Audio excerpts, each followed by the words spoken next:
with all this wild shit happening on stage, all the videos getting out, and you did the freak show, it doesn't surprise me that C. Delores Tucker, Calvin Butt start catching on and deciding that you're obscene out the gate.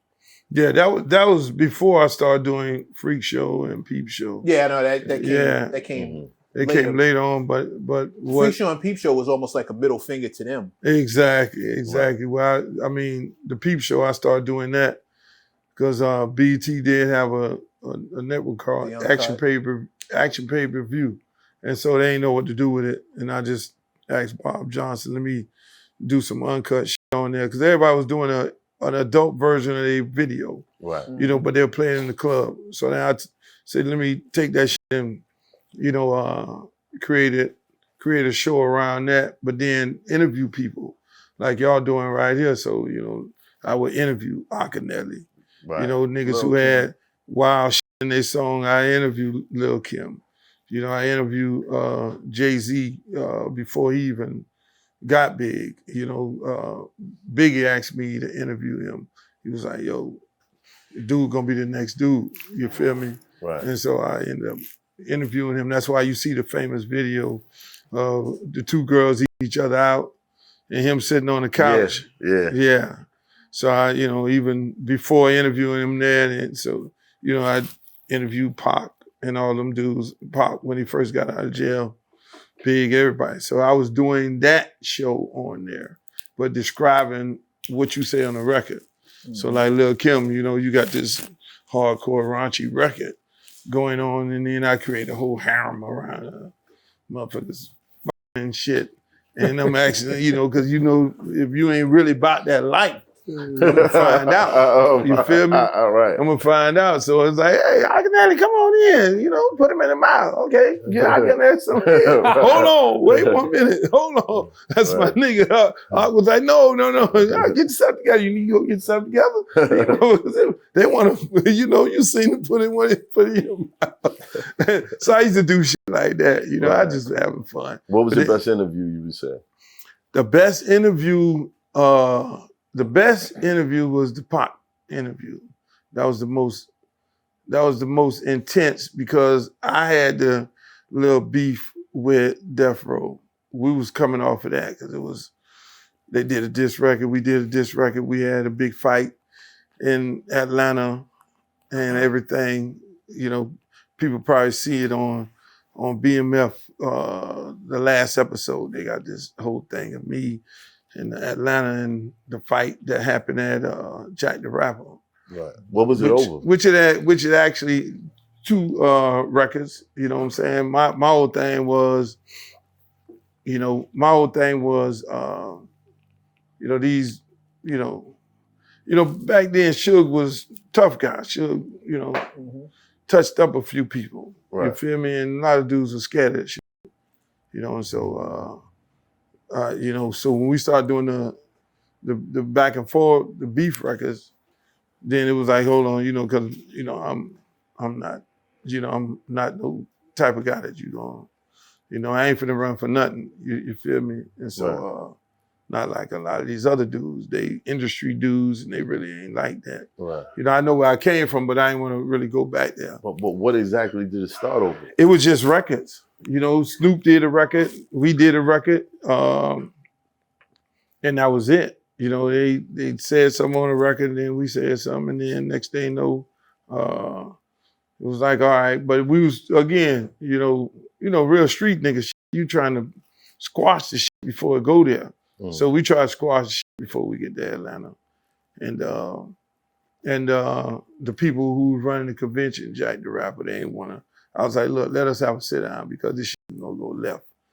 And they were like, nah, I ain't gotta do no sit down and all that. And then the shit eventually went left. Yeah. Did y'all eventually patch it up though? Yeah, we patched it up. That's good. Yeah. They came and I invited them down to the Super Bowl in Miami. And then it was really, it was me patching it up for pretty much a large part of the East Coast. Right. Because my niggas was niggas from New York. And I was, you know, they were like, yo, you know what I'm saying, we can't really, we ain't feeling that. East so and the West Coast was going on. Yeah, right. So it was like, hey man, you know, like, so I kind of squashed the shit with a whole bunch of dudes, you know, in that suite at the Cincinnati Bengals and the 49ers game. Who else is there? It was quite a few people. I don't know if I want to tell who was in that.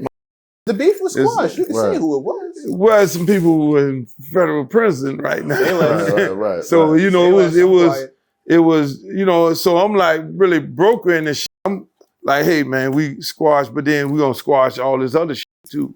You feel me? And so, you know, it was niggas that they told stand the fuck outside. You know, we were like, nah, nigga, you can't come in. You ain't on that high level. You feel me? It was certain people, you know, that could be in that room at the time. And so kind of we worked it out, you know, kind of broke it in. And then we was cool after that. Your beef was first though. I think a lot of people, before the East Coast, West Coast, which was mainly Pac and Big, Snoop had an early record with Dr. Dre dissing Luke.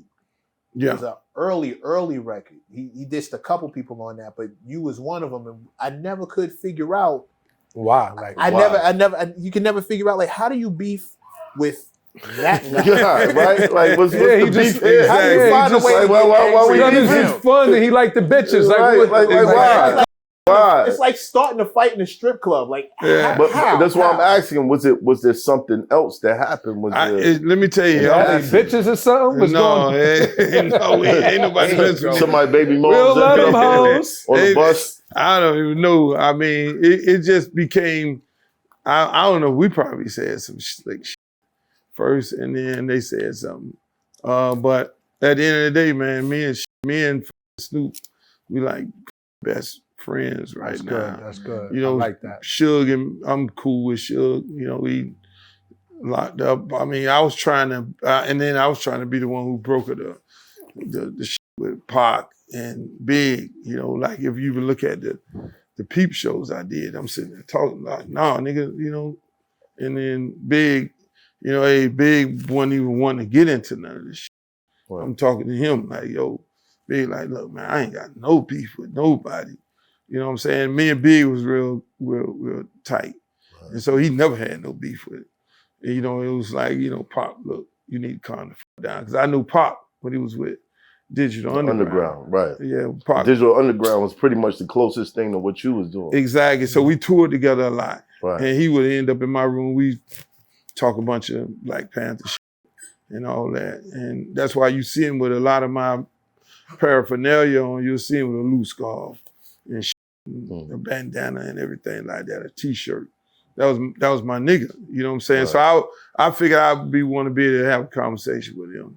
You know, look, man, this shit getting a little crazy. Because then I would tour with Big too and see the bullshit that was going on, you know, before he would come on stage.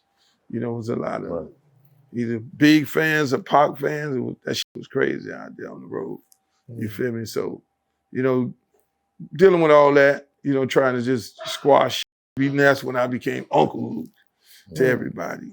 You know, Uncle Red started screaming my name, Uncle Luke on the radio here. Red Alert. Yeah. Shout out to Red Alert. He told us that story. Yeah. And so I became Uncle to everybody, just trying to be the that, you know, cool off everybody. That's good.